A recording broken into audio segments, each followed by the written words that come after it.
Anumang pananaw at opinyon ng host sa mga issue ay wala kaming kinalaman. Kanya-kanyang trip yan. At anumang pananaw at opinyon ng guest sa mga issue ay wala din kaming kinalaman. Baka naman joke lang. Mainit na tanghali ngayong tagulan ang ihahandog sa inyo ng nangungunang showbiz political talk show na pinangungunahan ng Triple A. Hello, everybody! Aww, I missed all of you, pero for sure, mas na-miss niyo ako. Pag nakikita ko kayo, sumasaya ako. Kahit bad hair day ako. Magandang tanghali. Maipakita ko lang, gusto ko lang. Walang tropical depression at walang typhoon na makakapigil sa paghatid namin na mainit na issue. Anino! Amunda! At ito ang Starbucks! Gusto! Boy! Kizzy! Hi, Irene! Friendship, nakapink ka yata ngayon, Huwag mo na friendship. pansinin, baka ma-pressure ka pa. Anyway, ladies and gentlemen, let's all welcome... Wait, Kizzy! Oh. Ano ba? Hindi ka na agad muna chichika. Ay, tigilan na natin yung chika-chika na yan. Diretsahan na, straight to the point. Let's go there na. Let's go. Alam mo, let's go. kakaiba talaga to si friendship. Sige, friendship, diretsahan na, game. Oh, thank you, friendship. Ladies and gentlemen, let's all welcome ang katatapos lang mag-show na maraming mga binitawang salita na susubukan nating mapag-usapan kung hindi tayo mauubusan ng oras. The man on the hot seat ang sasagot. Hoy! Po. Friendship, ano ka ba? Akala ko diretsahan na. Eto naman, dami-dami sinasabi. Ako na lang ang tatawag. Palakpakan po natin, President Rodney Dugo Duterte!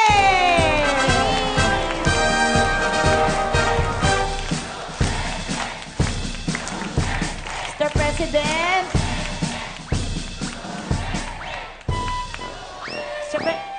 Mr. President! Hello, Magandang hapon Mr. po. President! Hi, Mr. President. Magandang hapon, Coffee po. boy. Ang ganda Okay. na ng shoes nyo ngayon, Mr. President, ah. Maganda yung sapatos na narigalo sa akin. Pangkabayo ito. Pero before anything else, I would like to thank all the people who watched the Sona last day. But now, basta salamat sa inyo lahat. Thank you very much. Okay, when you're ready, let's go straight to the topics na, if that's okay. Ayan ka na naman, Kizzy. Question agad. Ano ba? Yun nga yung gagawin ko, boy. Okay, Dugong, okay lang bang ako na yung magtanong ng first question? Kaya nga ako nandito para tanungin ninyo. Friends na tayo eh. Okay, sige na. After kasi ng show na, di ba lumabas ka dun sa mga nag-rally? So, bakit mo ginawa yun? Alam mo, hindi talaga ako lumabas doon. Ang nangyari doon, nasi-CR ako. Hindi ko namalayan na sa labas na pala ako. Ngayon, ang dami-daming mga bodyguard, mga tao sumusunod sa akin. Hindi man lang nila ako inawat na palabasin. Pinabayaan nila ako, tinanong ko sila, bakit nyo ako hindi inawat? Ang sabi sa akin, akala po namin gusto nyong lumabas, kaya sumunod lang kami sa inyo. Pagdating ko doon, wala, nakahiyaan na, nakita ko na yung stage ng mga realista, di sumampa na ako doon. Yun ang nangyari nun. Hindi talaga, naiihi lang talaga ako. Wala. Ganun pala. Pinalisaw-saw lang. So sad. Okay, now I understand. Pero Mr. President, bakit parang ang init ang ulo nyo nung sinasagot nyo yung mga rallyista? Ha? Hindi. Kasi ang dami-daming tanong. Sabi ko nga kanina, na ako. Oh. Ikaw ba naman itong ehing-ehe ka na po, tatanong ka pa, di mag-e-end talaga yung ulo mo.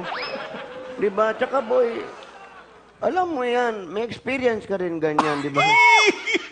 Oo nga, naalala ko, may nangyari pala sa akin yan.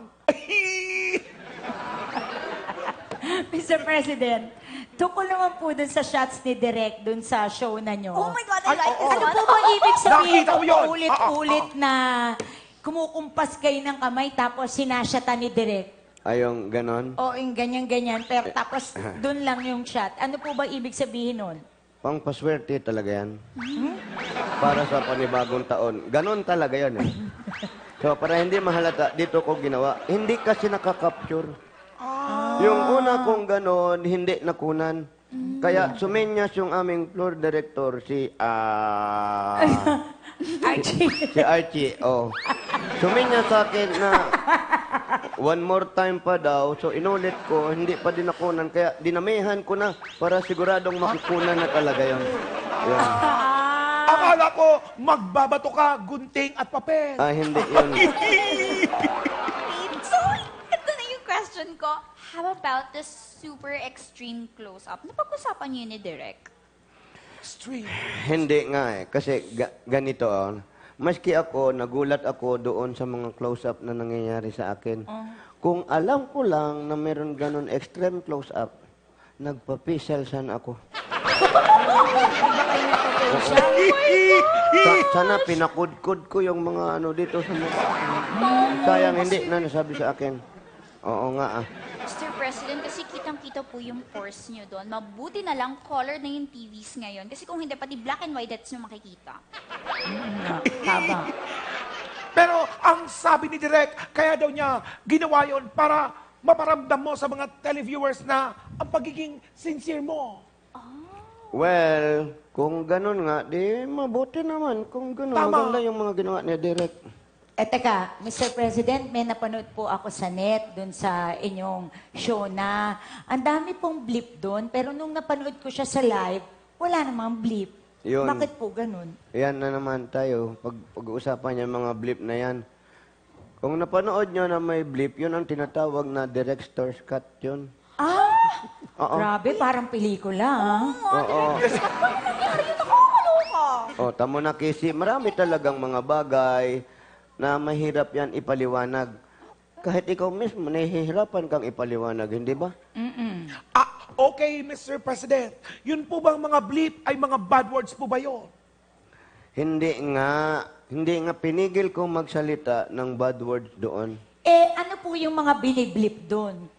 Wala man biniblip yun, feedback yun. Ah, Yun yung feedback ng mikropono. Porke ba nagkaroon na ng blip, tapos magsasalita na agad ako? Bad words na ba yun? Hindi naman. ay. Wala naman akong blip na ginawa. Hindi ako nag-toothbrush. Mr. President, bakit naman ganon? Bakit Kaya nga ganon lagi hindi- ako, may chewing gum. Mr. President, Madami akong ginawa, hindi ko na maasikaso yung mga patutbrush na yan. Mr. President, dapat ginagawa niyo naman yan bago kayo pumunta sa guesting ninyo. O di ikaw na ang president, ako na lang magko-question sa'yo. Okay, sige po. Pasensya na. Sinasabi ko lang naman po, huwag naman po kayo magalit. Moving on, friendship. Maganda yung damit mo ay. Okay na po ba? Pongkan po ba? Okay, huwag kang lilipad ha. Eto na po, moving on, friendship. Ano ba yung Yes. tanong mo kay Mr. President? Umayit ang ulo, No, dali. okay. Dugong, total, pinag-uusapan na rin lang naman natin ng bad words. May nabanggit kang produkto na laban kay Jowa Quezon. Ay, Ang oo. ibig lang naman sabihin nun, bad words? Sa kanya, tama ba yun? Maputol kita kasi no. Aha. Mali yung salita na inaakala mo. Wala talaga akong gustong sabihin na masama kay Jowa Quezon. Kailangan ko lang talagang sabihin yung produkto. Kasi sponsor daw yon sabi ni Direk. Ayun, kaya pala. Kumbaga may sponsor yung show na. May intrusion. Ang taray!